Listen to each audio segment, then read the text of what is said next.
our last session of this year on Remote Daily comes with the topic why pandemic changes are actually the future. Our guest is part of an organization with close to 300,000 people worldwide called EY or Ernst & Young. He has had recruiting roles there for 18 years. Dan Black, welcome back to the show. So good to have you with us, Dan.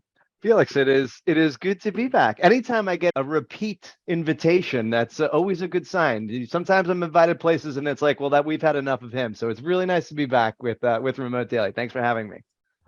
You were here 2 years ago. I can't believe that. 2 years ago, you came to the space for the first time. When you look back onto those 2 years, what comes to mind for you?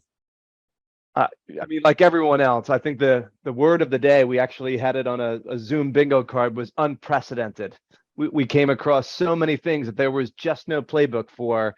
And we'll talk a little bit today about what return to work or the new normal or next normal or new abnormal looks like. But literally everything I felt like we were dealing with in talent and certainly in TA was a first. And that many firsts at my organization scale.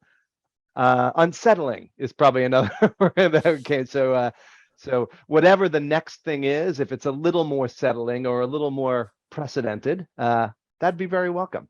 I'm so excited to discuss with you what the new normal or the not normal that we all should, look at ourselves at is going to be. You have been at the forefront of this crazy time. You had no chance then to jump into the chaos and figure out whatever the remote, the hybrid, the office. And you told us you believe the broader changes that were made by employers to get through the pandemic are actually the future. You said that preparing for the session, and it might get you into trouble. So why do you say that?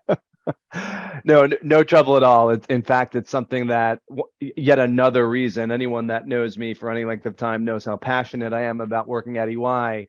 And it's something that I've heard repeated and is resonating throughout the halls of EY that so many changes that came as a result of the pandemic, not the pandemic itself, but so many of the changes that were accelerated. Very few of them newly introduced, but accelerated or built upon or expanded, are really a big part of what, by and large, the true value proposition that a lot of talent had been looking for some time. And so as I was reading in this past summer and fall U.S. time, so the June, July, August, September of leaders saying, we will get back to the way it was, and I'm calling everyone back into the office 5 days a week, and it's time to get back to normal. I had to smile a little bit knowing that was not in the plans for EY. There was way too much to be gained, learning the lessons of the new, again, whether it's an EVP, whether you want to call it ways of working, the cultural norms and mores that had been reestablished during this time. And not only, Felix, I'll be as bold as to say that not only are those changes that were made the new future, they're going to be, in my opinion, the barometer for success in terms of, at the very least, talent acquisition. I can speak about that, and beyond, maybe it's into retention and success and leadership building. The companies that do that well, and the ones that do it at scale and that do it consistently, are going to be the ones that will be successful in getting the talent that they need and building upon that. So I'm doubled down on it, and I say it in every meeting I'm in, and luckily leaders that truly get it, many of them that I work with here at EY, are like, yeah, that sounds about right. What is an example for what you would have never done in 2019 that happened, that you're now going to say this is the future of how we actually run things in talent? So in 2019, I feel like there were, there was somewhat of a cookie cutter understanding or definition, at least among corporates and large organizations, around what positions and what people and what roles were considered remote or virtual or something different than quote unquote what the standard was. And in many cases, and for those of you in talent, this, there was either some kind of opt-in, there was an application, there was an approval process to vary from what was in most cases considered the norm. And we were no exception. When you run an organization as large as ours, we're almost up to 380,000 people globally across 140 different countries. You need to have some norms, of course, some working norms and what's acceptable, et cetera, and so forth. But I would say, pre-pandemic, to say what we say now, which is let's really double down and look at a granular level how your work can be done, how it can be successfully done, and kind of this what I've heard called radical flexibility. What are the actual requirements to get it done? And to have an organization of our size to be able to do that at that granular level, that never would have happened pre-pandemic. It's just not practical. The reason that it is now the norm here at EY, and we're having those discussions with all of our people, is because if you don't have them, you are completely missing the boat on what is now, I think, gratefully, an expectation among people. Hey, I promise you, like there was always this, I know I can do the job this way or from this place or in this manner and still have it contribute to the success of the organization. And I feel like pre-pandemic, there was a lot of, no, but this is how we've always done it. A lot of tradition, a lot of preference, et cetera. And thank you very much. And if you don't like it this way, I'm sure there'll be somewhere else for you. Now it's the more that we can customize and tailor, again, with certain things. I'm not saying, oh, just come and do whatever, it'll be fine. Making sure that we're still meeting the needs of our clients and our teams and the like. That discussion is happening in earnest on the ground on a regular basis, day in and day out. And I'm here for it. So to paraphrase, you have been able to ask every one of those 380,000 people, how can I support you to do your best work? You have been able to ask that question at scale, and you would have never done that. And you are able to ask that question, of course, not yourself, but because you're cascading it down through the organization. Very, very interesting. I was wondering,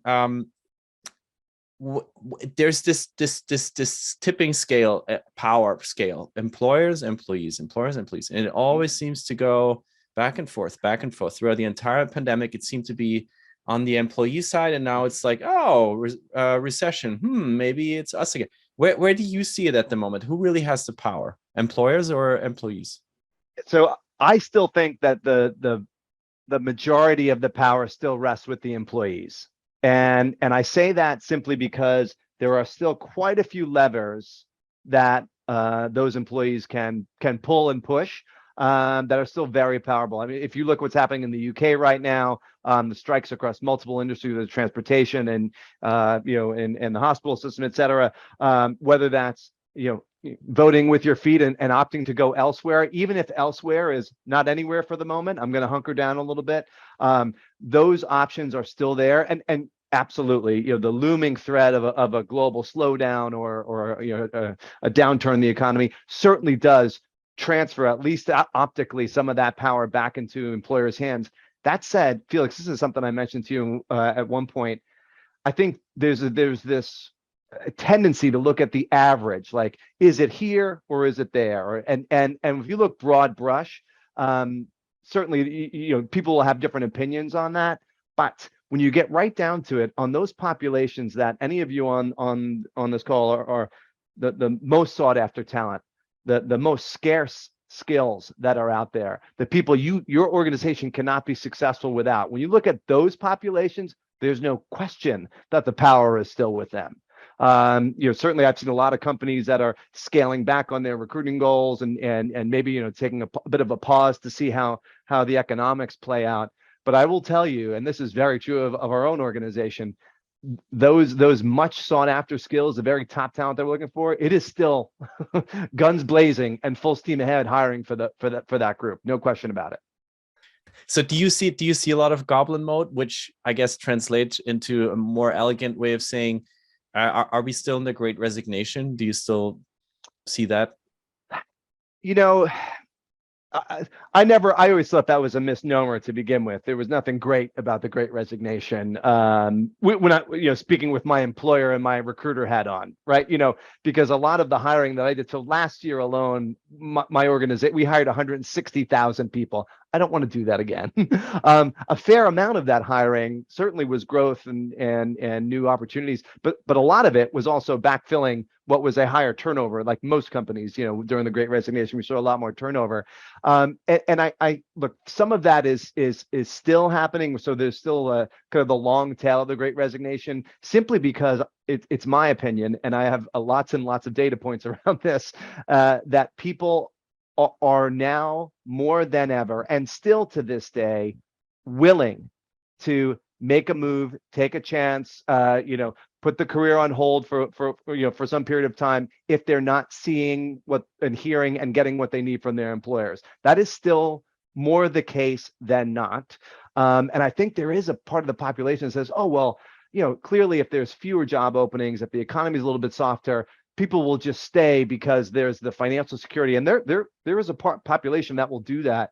But I also think, and this is true in many places, that through the pandemic, household savings increased by and large in many economies, and so people kind of squirreled away that, like, I don't feel like working for you egg, that they can tap into. So I think employers ought to be careful not to, quote unquote, rely on a downturn in the economy or a recession, et cetera, as a means to ensuring they retain the people they need. Back to my first point, they need to actively be doing things that's going to help to retain the people that they want.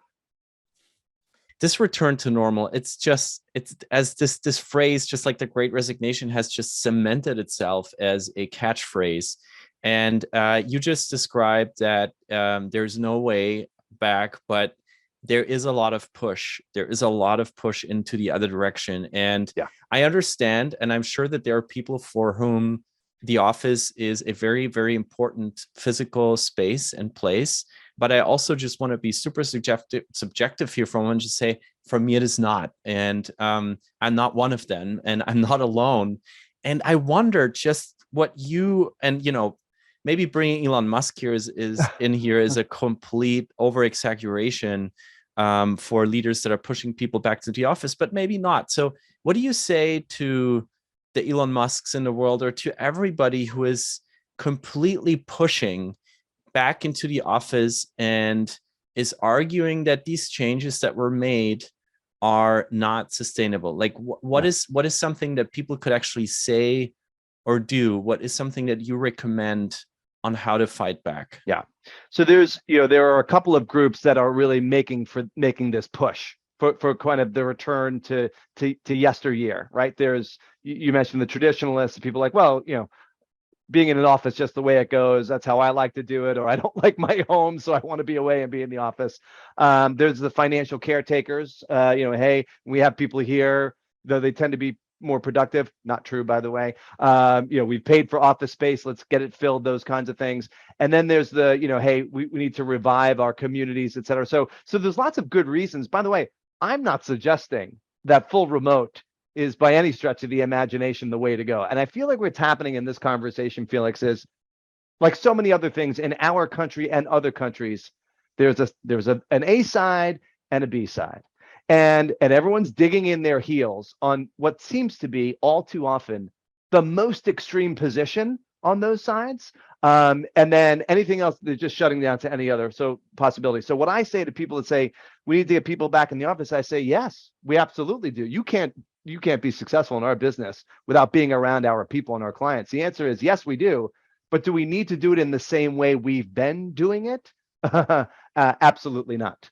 Not only was that not prudent, not financially advisable, not anything that anyone wanted, being more thoughtful around it is going to enhance the times we are in the office. So I'll give you a perfect case in point, and then and then we'll pop into the audience a little bit, where we have a brand new, gorgeous New York City office that we moved into during the pandemic.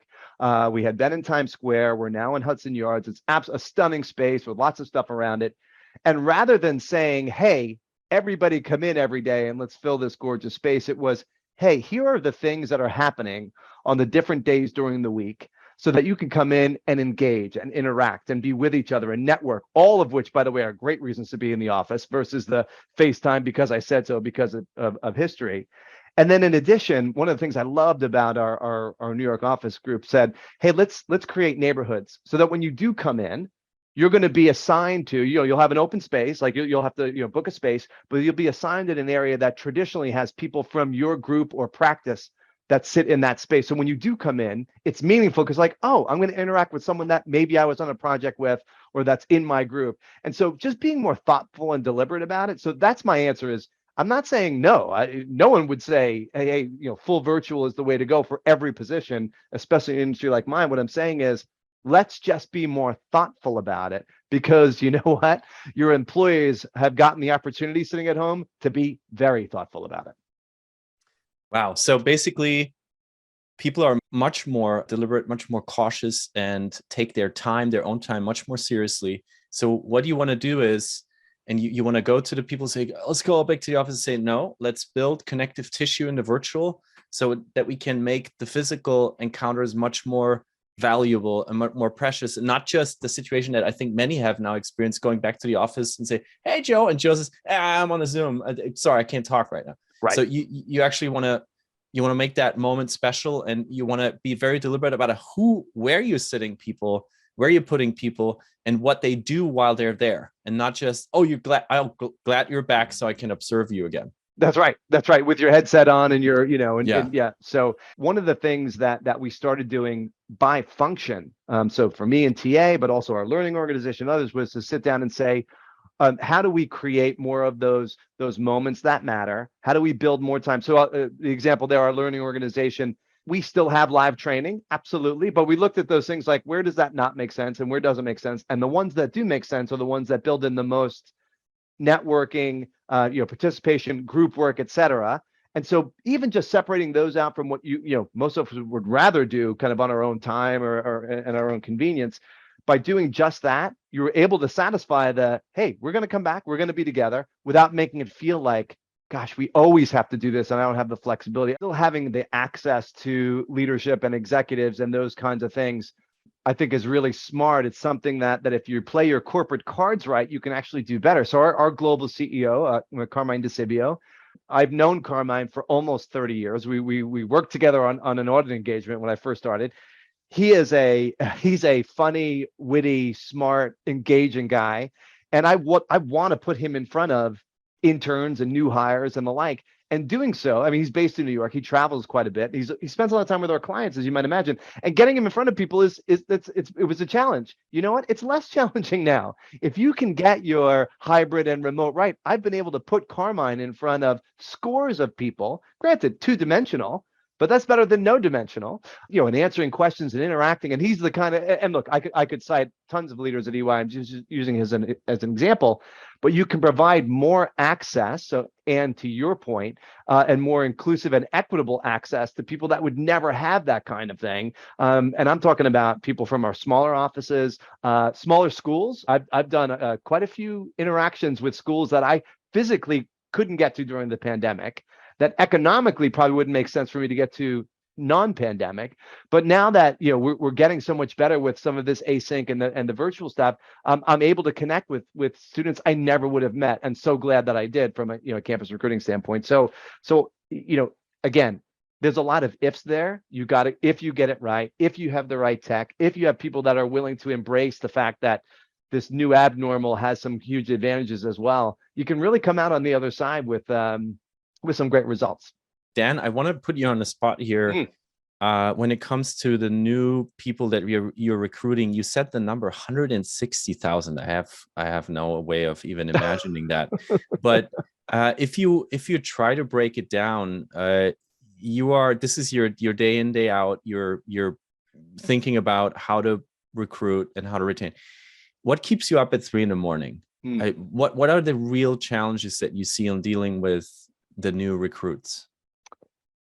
So some of it, I have to say, are things that would always keep me up. What EY entrusts me to do is build its entire future. No pressure, right? Like, because we are nothing without good employees. So what keeps me up is, gosh, is all the blocking and tackling in place to make sure that every person that comes through our process, hired or not. So I hired 160,000 people last year. I negated 4.8 million people, right? So we're in the business of saying no to people because we get a lot of applicants, and that means a lot of no's, right? We get a bunch of yes, but a lot of no's. So, but were you treated with respect? Not just respect in the way you were spoken to, but was your time respected? Was your interest respected? Were you listened to? Was the process, did it go according to, was it transparent? Did you get the people that meet the people you wanted to meet with? Were you able to showcase what you could bring to the organization? So those are the things that have always kept me up and continue to keep me up. I think what's been added to that is my eyes have been open to, boy, there are so many other ways that I could do better and more proactive search and outreach to people. Virtual is just one. Video interviewing, synchronous or asynchronous, is just one way to do it. I found so many other ways to interact and get to meet people that could very well be the next Carmine DeCibio, the next CEO of the firm. And what keeps me up is, gosh, are we doing enough outreach and proactively challenging kind of our status quo to be able to meet those people, or at least have them know who we are and think, hey, that might be of interest to me. I'll tell you right now, the answer, if I'm doing my job right, the answer is no, we're not doing it, because we're never doing enough. But it is things, and I could give you a few examples if maybe after, I'd be happy to connect with anyone. Things like the neurodiverse population. 10 years ago, it was like, wow, that's an interesting thought. Today, we have some dozen neurodiverse centers around the world of people working for EY on things that, candidly, if you're not on the spectrum, you probably couldn't do on a daily basis. But if you are, you do it brilliantly every single day. And so bringing that population to bear, to the tune of 100 or 200 people around the world, when that number was 0 pre-pandemic and beyond, that's the kind of thinking that I think great organizations need to spend more time on, because otherwise it's gonna be the same places, the same sources, the same talent. And I got to tell you, I think about that day in day. I sit on a diversity and social justice committee here at the global level for the firm, and it's the little things, guys. It's not guess you can have programs and make donations and those kinds of things, but in my world, are the requisitions I'm posting, are they truly accessible to the entire population of potential? No. And I'm not just talking about visually impaired or whatever. I'm talking about, are people that could do that job and do it extremely well, am I reaching them in a way that's meaningful in the space that they are? And so that, I know that's a broad answer, Felix, but it really is. I wake up in a cold sweat wondering if we're doing enough in all the corners of the world. I guess probably that's why I still have a job, because I think about that all the time. And it also shows what we talked about in the beginning, that you're basically trying to be less normal, maybe. And you're just looking at humans as they are, as John just put in the chat: complicated, messy, and magic. And John was also wondering about your attrition rate. I Googled, I found the website, but John just said, only going up to 2018. So where are the fresh numbers? Is there anything you can share? Share? Attrition in 20 and 21 was up by, depending on what part of the world you're in, anywhere from 5 to 7 or 8 percentage points. It is now back down to where it was at 2018 levels. And so that typically we have our global review out on an annual basis. Might just I have to see if that's not put somewhere else, but we're absolutely, in addition to attrition, we post our diversity numbers. We talk about a whole host of things. And look, every corporate website, I don't know very many that are like, hey, here's where we stink as the headline. But EY has drawn several lines in the sand. Many of you may be aware, we're very publicly talking about a potential change to our entire organizational structure. That is not comfortable to put that out in the world, and yet it's out there because we really feel like that's what's right for the opportunities for our people, for our clients, et cetera. So we've seen that it peaked, John, and then came back down. We're kind of in that same pre-pandemic level for attrition now. No surprise, the economic conditions around the world are certainly attributing to that. The entire change of the organization, in a nutshell, what would that mean for you? So basically, and again, this has been covered in the press, kind of in our opinion, quite a bit.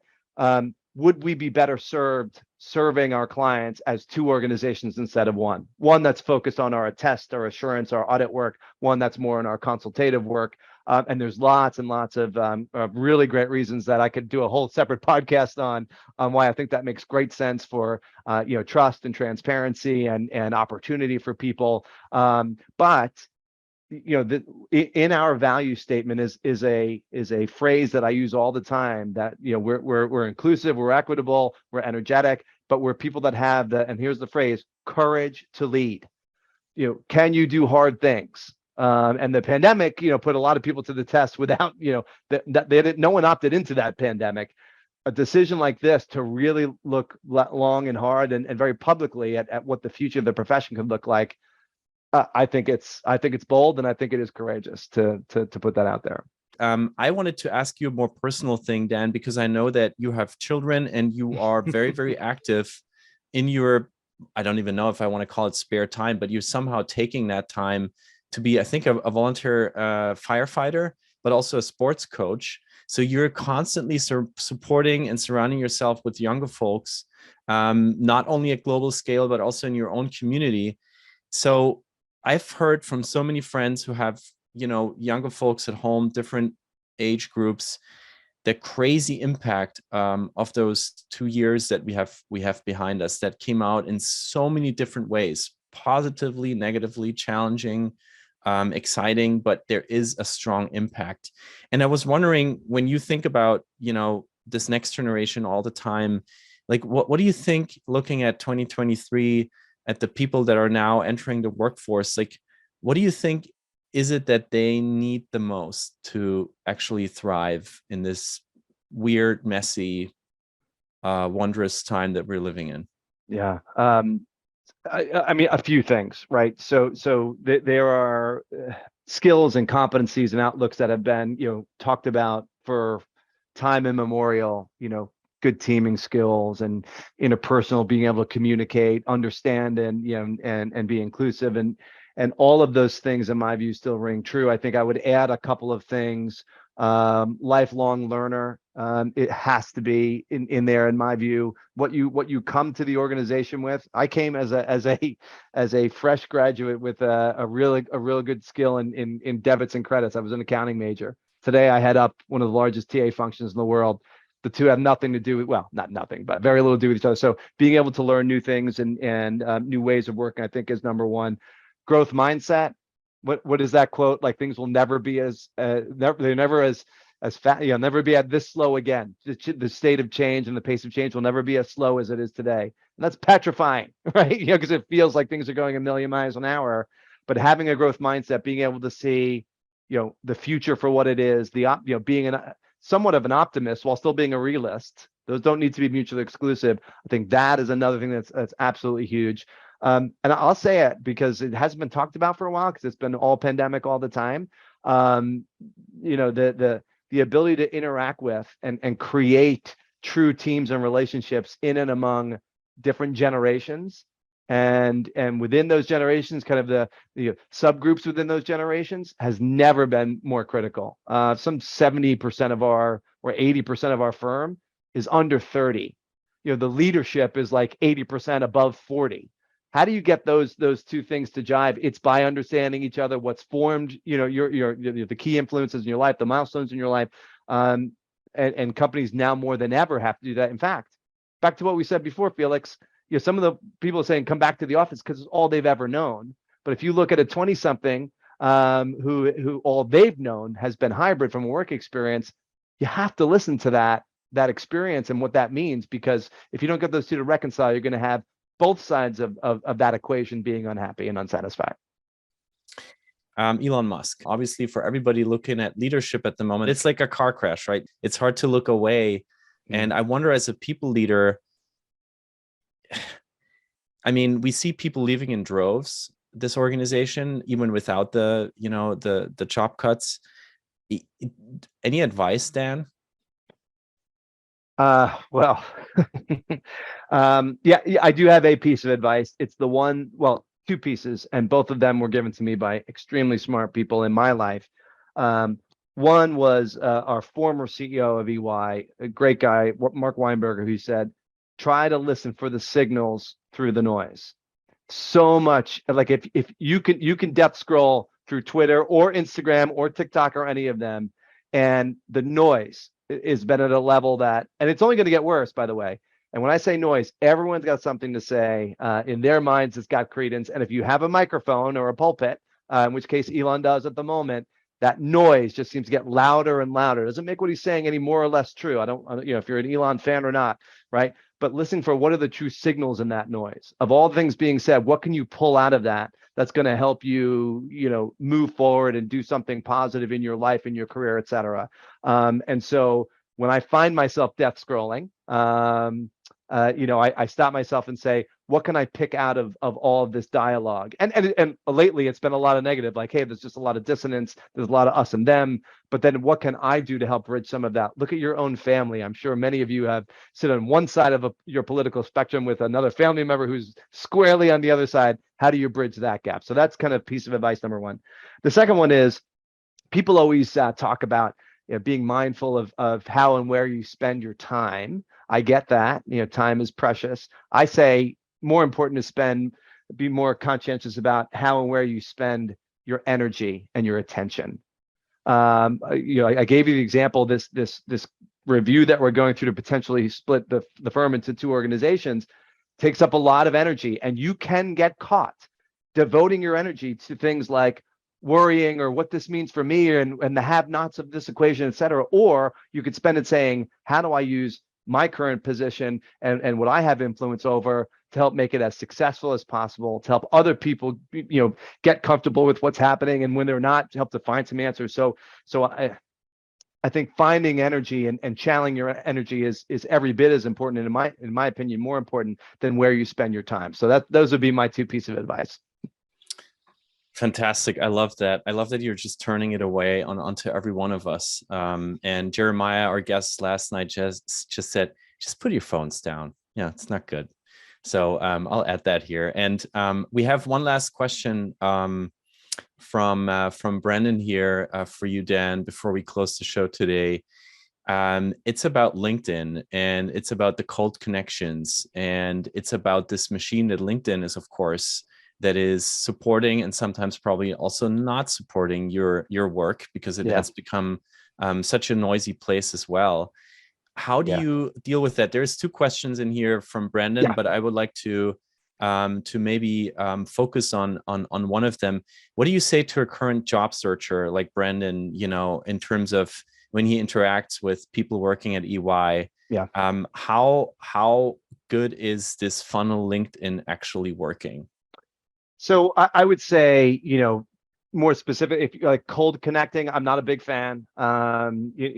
Just like, and it's not a LinkedIn thing, it's in general, just saying, hey, come and talk to me. Like I said, we have 5 million applicants. Finding a way to connect in, it goes back to networking 101, is a much more valuable and worthy of people's time. So when I just went through my LinkedIn invites. I do it about once a week, and I say, is this person sending a note that mentions why they're connecting or how they're connected or what they're interested in? That's a big plus. Are they connected to other people and that's why they've been recommended to me? They know I'm a recruiter, et cetera, and so forth. All of those things, finding that +1, that 7 degrees, somewhere in one of those degrees, absolutely more is valuable. I'm always surprised that people are surprised when they reach out to someone they don't know who is a senior person and they don't get back to them. I'm like, why is that surprising? So I think being more deliberate. That said, being active on LinkedIn, I have an entire sourcing team that have very powerful tools to go through LinkedIn to help source and find people. And so I think it certainly is, it's valuable to be on LinkedIn, but I think setting your expectations right on what you think your responsibility. We do, by the way, in TA, we take on that responsibility. I'm always thankful to managers that will go in and be active on their own LinkedIn accounts, but let's be honest, they've got a lot of other things going on, and you're not always the best at that, the most the most focused. Thank you, Dan, for that advice. I think that's great to put yourself out there on LinkedIn, and Deb is also chiming in on that, just being yourself, which is hard, I find, on social media, but it pays off on LinkedIn because so many people are scrolling and automated, even searching through this platform right now, looking for people that fit a certain profile, have a voice, and have a following. So thank you very much for that advice. Dan, what are your own wishes for 23? What do you want to leave us with before we part ways today? Peace and connectivity in 2023, in that order. Hey, I'm going to dream big, Felix. A lot of peace and then connecting with people from all across the world and the spectrum. We need more of that. This was Remote Daily 2022. Let's wish each other an amazing rest of the year and happy holidays. Happy holidays, Happy everyone. holidays, everyone.